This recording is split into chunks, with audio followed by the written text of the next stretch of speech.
I shall.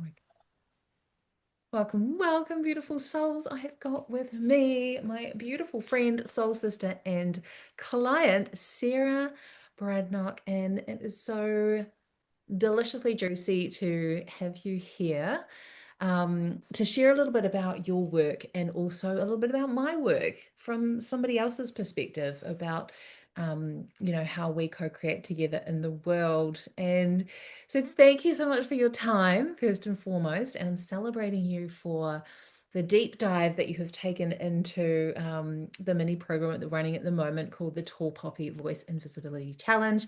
You have gone in all guns blazing, and and the activations are happening, so we might start there and talk a little bit about that. And throughout that challenge, I've been sort of just picking up different pieces and threads to, there's just a few things I really want to land with people. We were talking about courage with one of our other soul sisters, and I thought about your journey, and then you mentioned it this morning. I was watching a live video that you did about being received in community, because this is one of the biggest pieces where we have, sisterhood wounds, community wounds, or there's a lack of trust. And, you've probably heard me going on and on about it in my groups, but that this is something that then we get to cultivate within ourselves, yes, but I want to say this as well, because I was reading a lot. There's been a lot on the internet lately around belonging in spaces, which I find really interesting. And a lot of the people I've been listening to have been saying, like, belonging has to happen within. Yes, that's it's your job to decide that you belong. And I was like, yes, but, and it's not that black and white for me. For me, the healing has been consistently putting myself into community and feeling really fucking uncomfortable and like I didn't belong, and having beautiful experiences that taught me that I do belong. So I don't believe it's handing over self-responsibility. I think it gets to be both. And so share with us a little bit about you and what brought you into my world. Where did we meet? How did we get together? Ooh, Why did you where did come our step timelines into soul? converge? That's a great question, Deb. I think I kind of teetered in and out of your world. I saw your posts and I was like,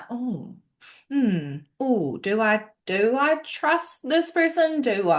How do I feel? For me, it's been a lifelong journey of creating trust and oftentimes learning where I don't trust or where I don't fit and working through those sisterhood bonds or community belonging wounds.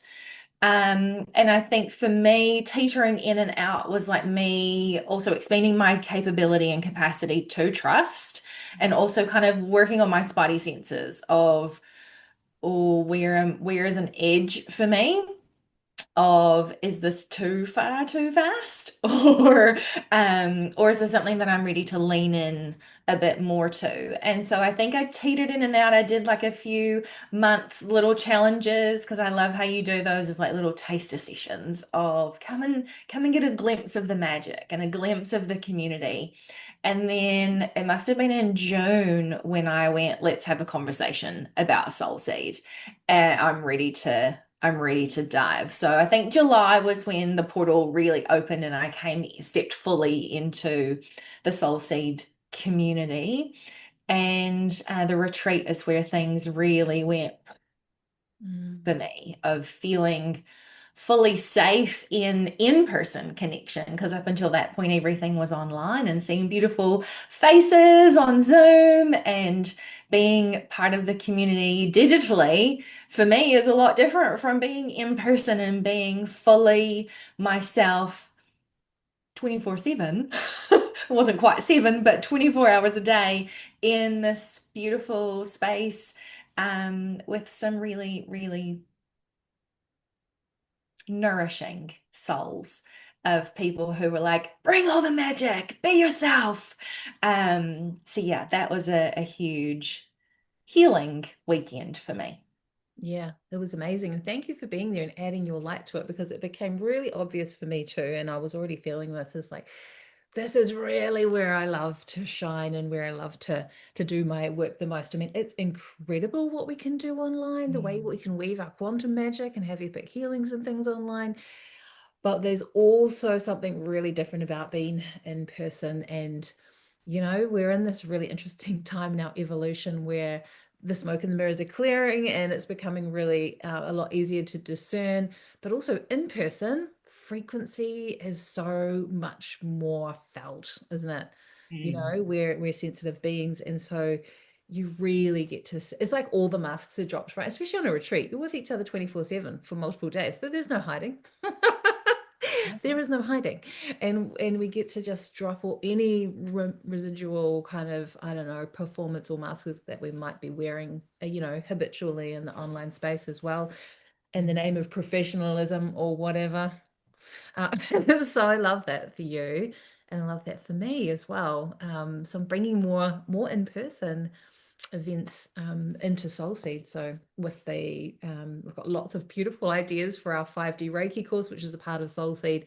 You can join it on your own, obviously, but it's there for Soul Seed. So yeah, Spirit's given me lots of like creative ways to bring it through that's really different to even what we did last time. And so that feels juicy and exciting. I'm seeing us like out there weaving in nature and getting wild and doing all kinds of cool stuff.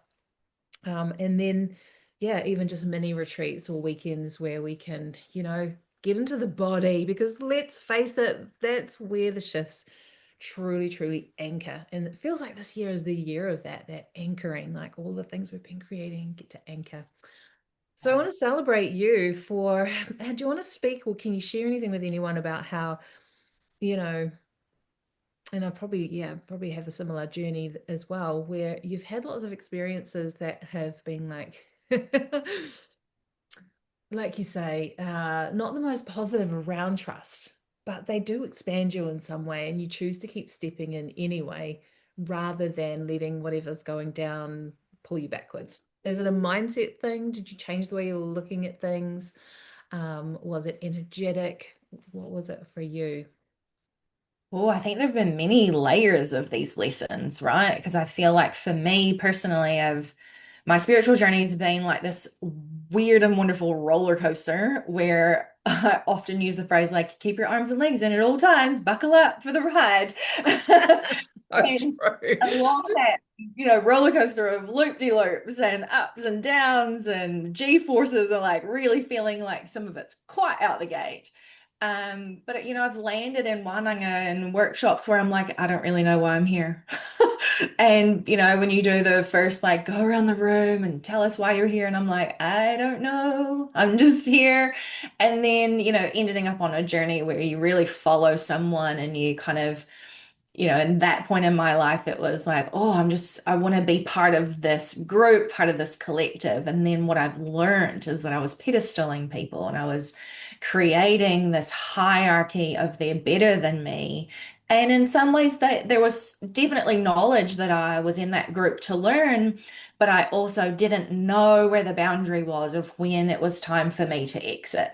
And so life taught me that lesson, and life taught me the lesson of some workshops you go to, there are things that you're going to learn that aren't pleasant. You're going to learn modalities that you aren't going to use because of X, Y, and Z. And for me, that's all been part of the journey. And then there Yes, other that's areas that's what like, I yes, need. this is me. The bark flower remedies are like, yes, come in. Auric magnetic healing, this beautiful energy modality, which was my first modality, so nourishing and soul filling. And the community as well is bring all of you.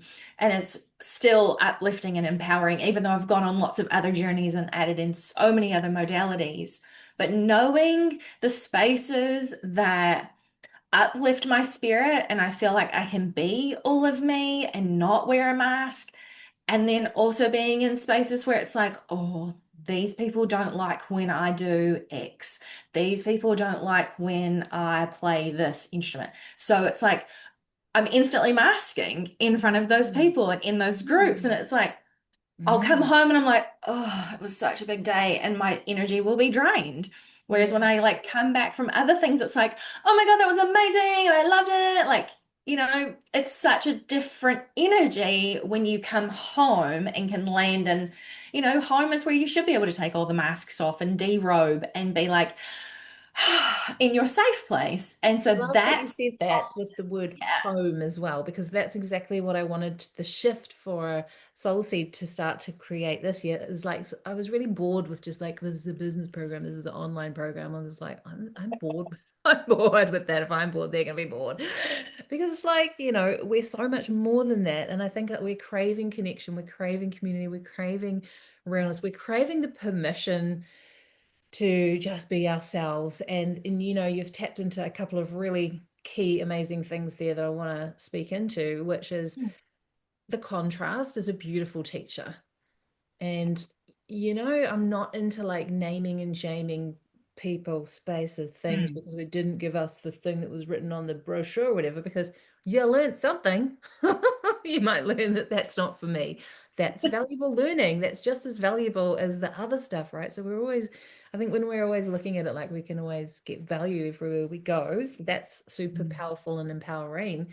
In those contrasty places where you realize that there was some pedestaling or that was actually being created in the culture of the way that that particular thing is being brought forward in space holding. Like we're starting to get really good at discerning that now because we're wanting sovereignty, and that's what I want to create is a sovereign space. There's only one Debbie Lim. The world doesn't need another one. There's only one Sarah. The world doesn't need any more of that. Like, just be you, right? So this is our big focus now is being uniquely you. This mm. 2026 is going to be fully expressed, being uniquely you. Um, and so I've noticed a really big shift in you just in the last week, actually, around your voice and visibility. Do you want to talk to us about what is going on there? How are you? What is the shift? What does it feel like for you? I think that has been the big shift is that I know in Soul Seed, I know when I'm working with you, you're not trying to get me to be anyone other than myself. And so over this last week, probably since the retreat, things have kind of gone and flicked on in my field of like, oh, why am I using that terminology? Why am I using that? Where's that coming from? So I'm questioning things of how I'm wording things, I'm questioning things of like how I'm showing up for myself, and how I'm showing up and holding space for others. And I think what's happening is not only am I acknowledging the languaging that I'm using, which is inherited or comes through from different teachings, but I'm also going, well, that doesn't resonate with what I'm trying to achieve here or who I authentically am. And sometimes, too, part of my bigger story is protecting the perpetrator. And so, yes, I can still approach things and talk about things from a place of not naming and shaming, because what is that actually going to help in the long run? But for me, it's about actually saying, this is what I've currently been going through, and this is how it's impacting me, and this is the lesson I'm learning. Because part of alchemizing the journey is figuring out what that lesson is, not sitting in victimhood, not sitting in martyrdom, because we're done with that. So it's like, okay, well, yes, that shit happened. And how are we alchemizing it to move forward? Because I know, 40 years on this earth, it's like there's a lot of things that have happened throughout these 4 decades that I work with people through. And there's always a common thread, right? Like I work with people who have come through divorce or worked through custody battles or experienced childhood abuse or working through religious trauma. There's always a thread from my story and their story, and that's how our energies and our frequencies converge. And I think that's where the sovereignty also is instead of sitting in, oh, this happened to me, da da da da da, that lower frequency energy of like, I'm a victim, I'm a victim. You're not a victim. You are not a victim. You are a survivor of A, B, or C, whatever has happened to you. But the gold in finding your sovereign voice, finding your authenticity, finding your uniqueness is finding the lesson or the blessing that's within it. And for me, that's been the real journey over the last couple of weeks, is instead of feeling like, oh, I'm feeling like an outcast again, I'm feeling like I'm not enough, I'm feeling like blah, blah, blah, blah. blah, blah, blah, ick, all the icky energy. It's like, okay, this is happening for a reason. No, I don't fit that box. Am I okay to not fit that box? Yes, I am. I'm not built to fit in a box. My energy doesn't fit in a I box. My energy is am more not. expansive than that. So take the cardboard box down, burn the box, Burn the and use box. those Smash flames that to pieces. I'm to seeing some content shoot that needs to happen with a box and his ledger. Oh my gosh, we'd have so much more fun with that. take the Yeah, and this is I really want to acknowledge there for you is this is like, spiritual maturity, really, isn't it? I feel like our spirits seem to be kicking us up with the butt, saying, "Come on, rise, woman, rise, keep rising anyway." You went into that room, you experienced that, and you don't have to, get toxic about it and spew all over the internet about those people that did this thing to you.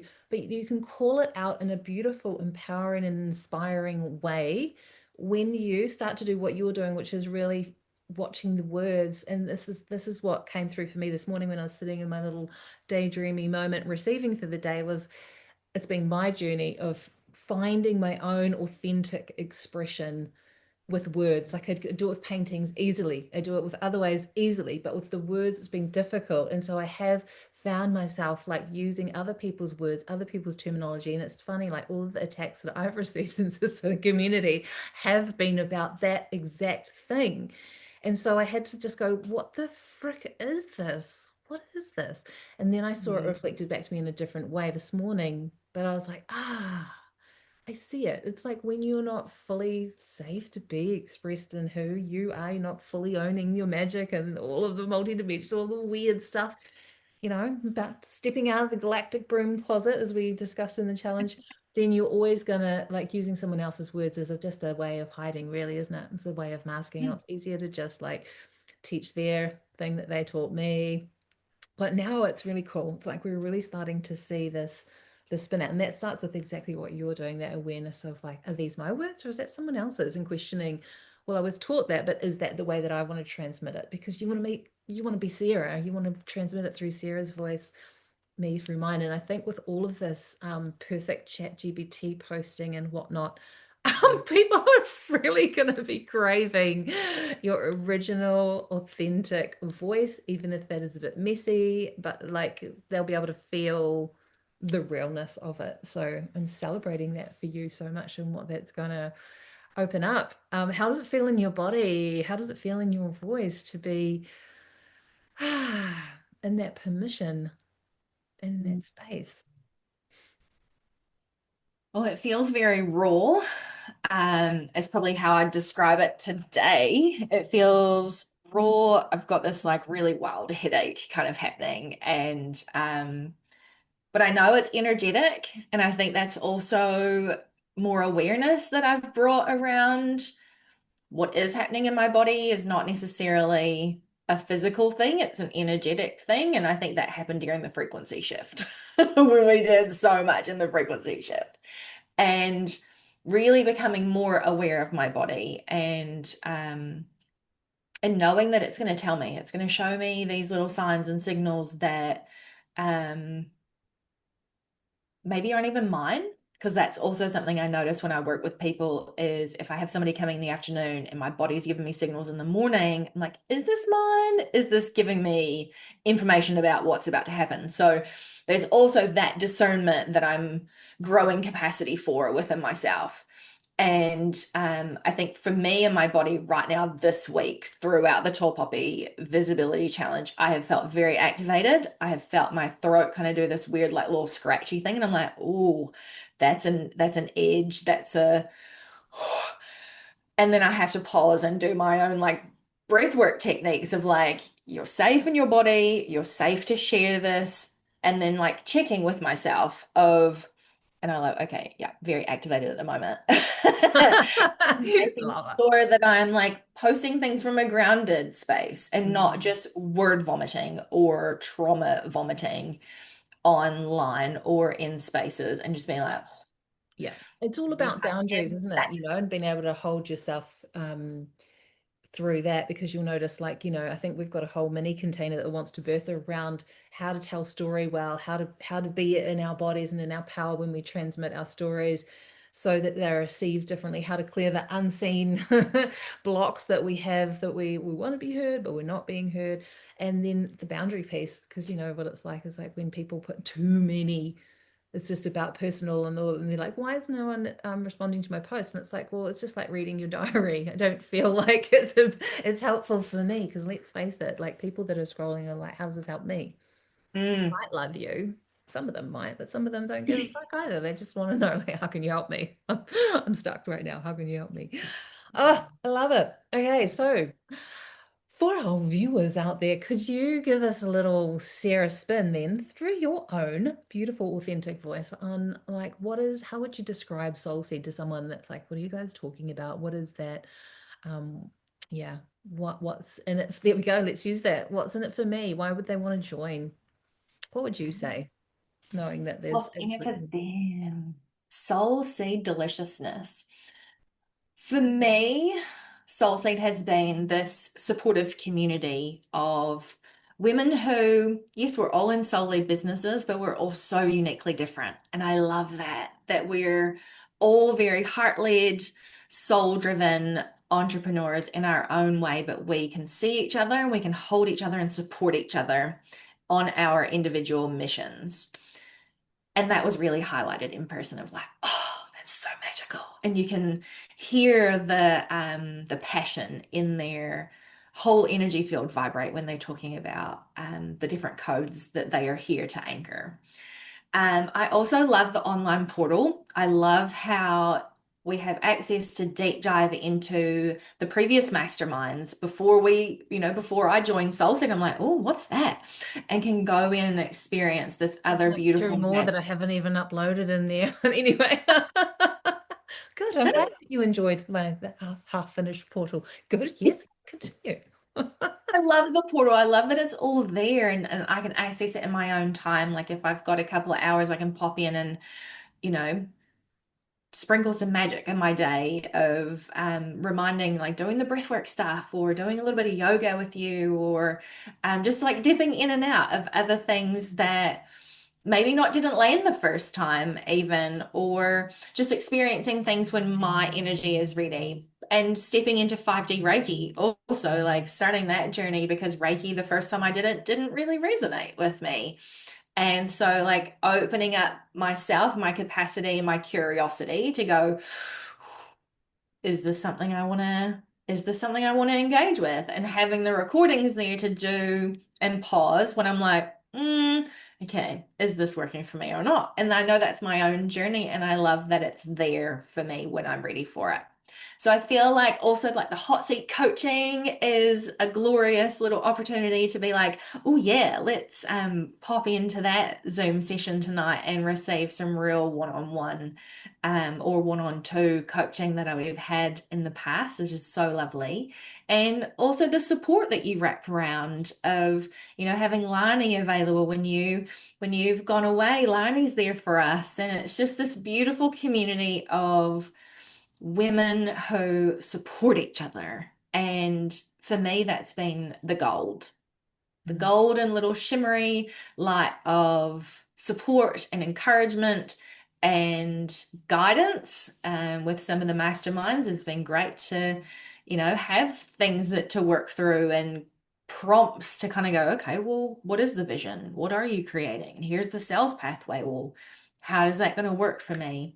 Yeah, so there's been so much to dive into. And then the retreat is just like this little cherry on top of the Sunday of like getting to see everyone face to face and swim in the lake and drink cacao and do Yes. all these delicious things. Have crazy drumming wild parties at 7:30 a.m. in the morning before our eggs. Yes, yes. Can we normalize a dance party before scrambled eggs? I know. I was like, I just want to God. live like I'm on retreat all the time. How can we make that happen? Okay, amazing. So, again, I think you've highlighted for us it's a multi-dimensional space. It feels like a home. It is a beautiful community. And yeah, we're opening the doors for more like-hearted souls to come and join us.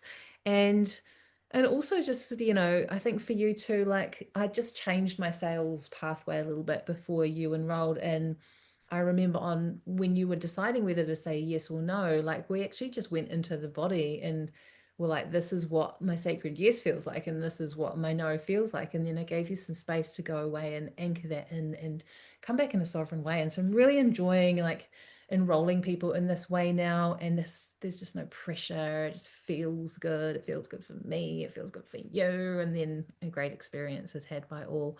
So Yeah. sovereignty 101 right from the get-go. I love it. And I get to learn as much, you know, like I'm only ever one step ahead of my people. I'm not like the guru sitting on the mountain going, I've done this and I've done that, and that makes me know everything. Because it's a little bit of that going on out there in the world. I'm just like, this is what I'm doing. Like right now, you know, I'm doing this particular style of Facebook launch, and I've gone in Deb's channel. So go and read it. And I'm just putting in every single step that I'm doing every single day. So it's like, come into Soulseed, the curtain's open, it's all there. I'm an open book. So we would love you to come and play with us, me and Sarah. And anything else you want to share, say? Did you feel complete? What's your big vision? Do you want to share that? You want to say it out loud? My big vision. You, for your business. My big vision for my business. I know I've typed it out, but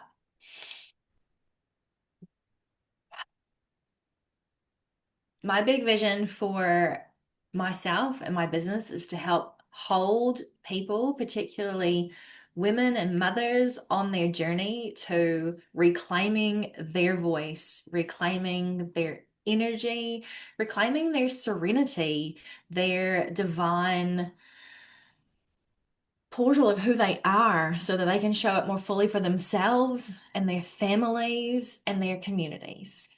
Beautiful. Beautiful. Watch this space. Sarah has got some very cool things in creation, probably top secret at the moment, but it's all coming to the fore. Otherwise, if you're down her way in, where are you? Manawatu? I'm in the Manawatu, You can yeah. go roll into the cocoon and be nourished, and I had the joy of experiencing Sarah's work the other day and had the most massive freaking process ever in about 5, 10 minutes. And what you were doing, I thought you were just over there talking. Next minute, the tall poppy thing was born and the challenge was going. So, you know, it's just beautiful. It's divine reciprocity in action. We all weave together. We've all got codes within the group, you know, which is why it's so cool having lots of different people in there, because we're all yeah, we're all co-creating together and activating each other, whether we know it or not. So cool, so magic. Love it. Thank you so much for your time, Sarah. I'm going to let you go roll on and cocoon Thanks, some more dear. beautiful souls back to serenity. Thank you.